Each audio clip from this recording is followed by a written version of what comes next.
Good day, everybody. It's me again. 2 days in a row I'm doing a video. I know that's unusual, but a lot's happened since I did the last one, like the State of the Union address. And I watched it. And I laughed till I cried when Trump snubbed Nancy Pelosi.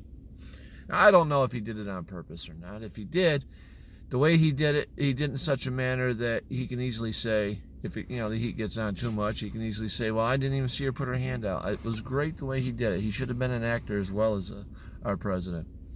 Like a Ronald Reagan kind of thing. But the speech was great. There was a lot of things I noticed during the speech that we're going to cover here with a few minutes that I'm going to be on. But I want to cover some of the highlights first.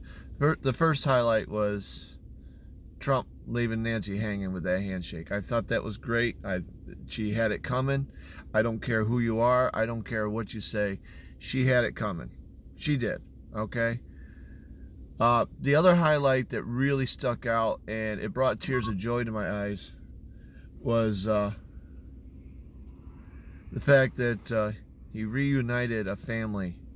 The wife and her two children were at the State of the Union address, and he spoke of her, and he spoke of him, the father to the children and the husband to this wife, and how he'd been sent to the Middle East on several occasions, and they hadn't seen him in several months. I don't recall the amount. I think he said 7 months.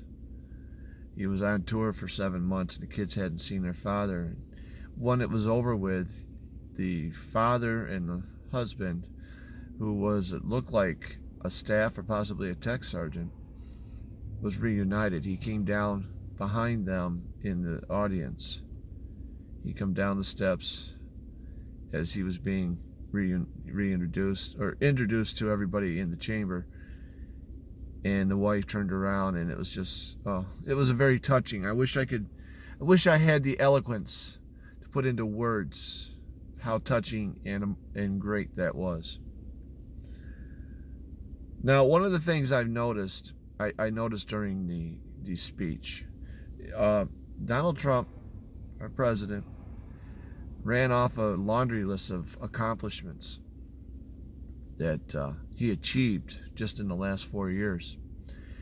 And some of the accomplishments were amazing. Record low unemployment for everybody. Record low, historic, never seen before lows in unemployment for the African American, the black community. I can't say the other two words for some reason. I couldn't get them out earlier either. The black community, the Hispanic community, the Asian communities. Historic record lows for youth, women,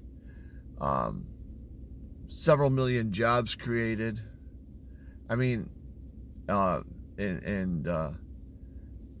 Income going up by more than just $10 or $20. Actually, they're in hundreds and thousands of dollars, not hundreds of thousands, but hundreds to thousands of dollars. And the thing I noticed, the only ones applauding during all this were Republicans, Republican congressmen, Republican senators. And I asked myself, why would the Democrats not be happy about that information? If they had applauded, they would have been able to say, well, we helped in that. Okay? USMCA,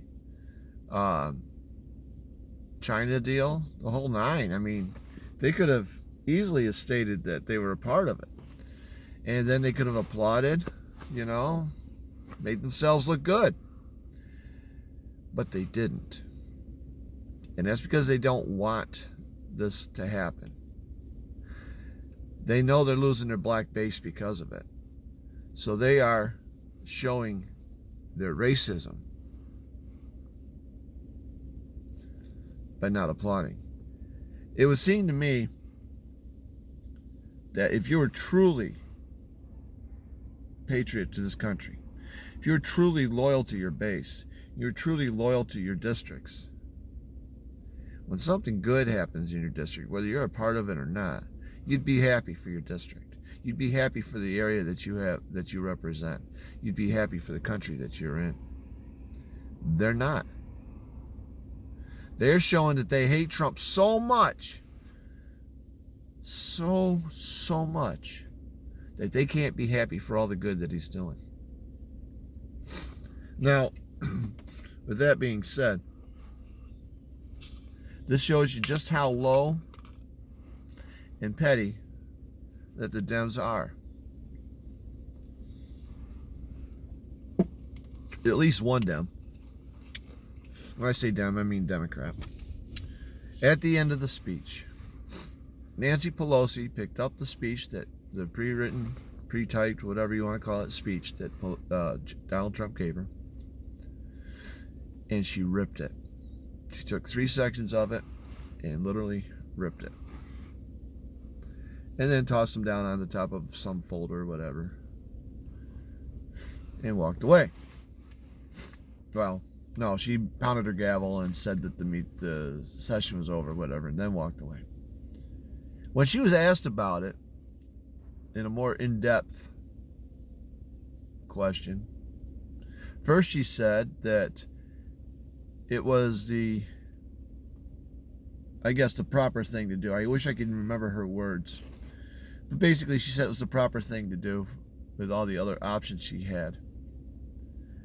And then when she was further questioned, she said that she didn't find one line of truth in all those pages. Can she not read? Because she wasn't paying attention to the speech. I could tell that. She started out playing on her phone, and then all she did was just shuffle through the paper. She didn't even bother to look at it. So my guess is she can't read. I'm probably wrong, but that's the impression I got originally, because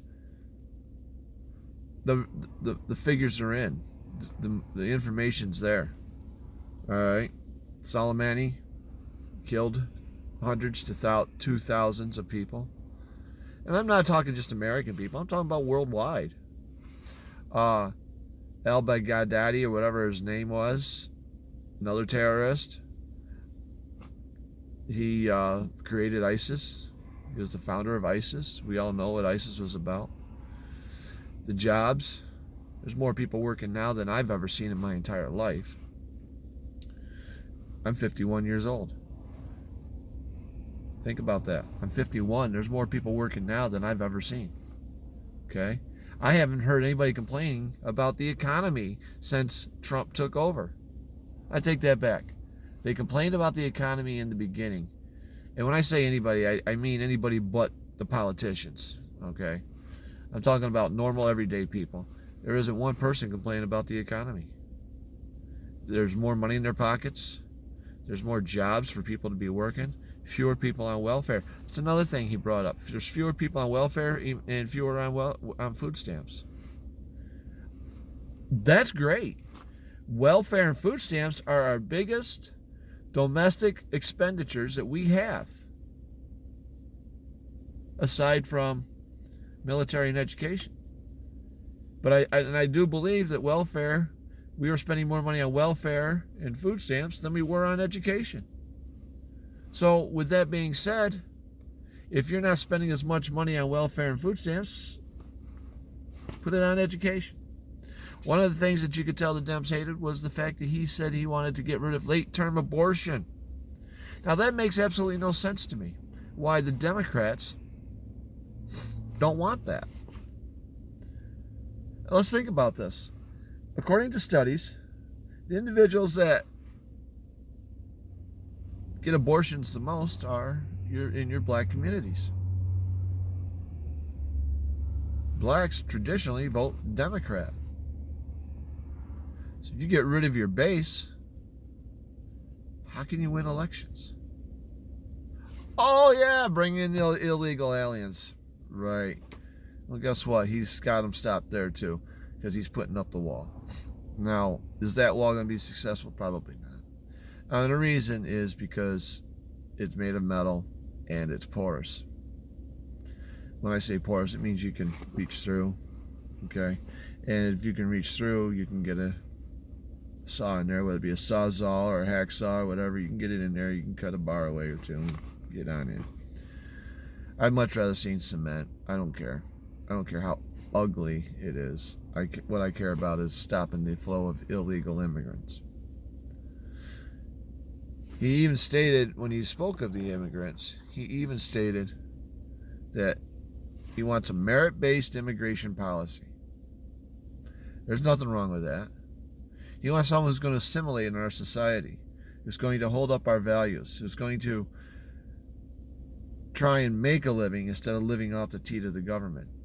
I don't see anything wrong with that. We got enough Americans on, sucking up the welfare anyways. Got to get them off their lazy butts. All right? So, the way I got it figured is this. Trump did an excellent speech last night. The Dems showed what they're made of last night, which isn't good.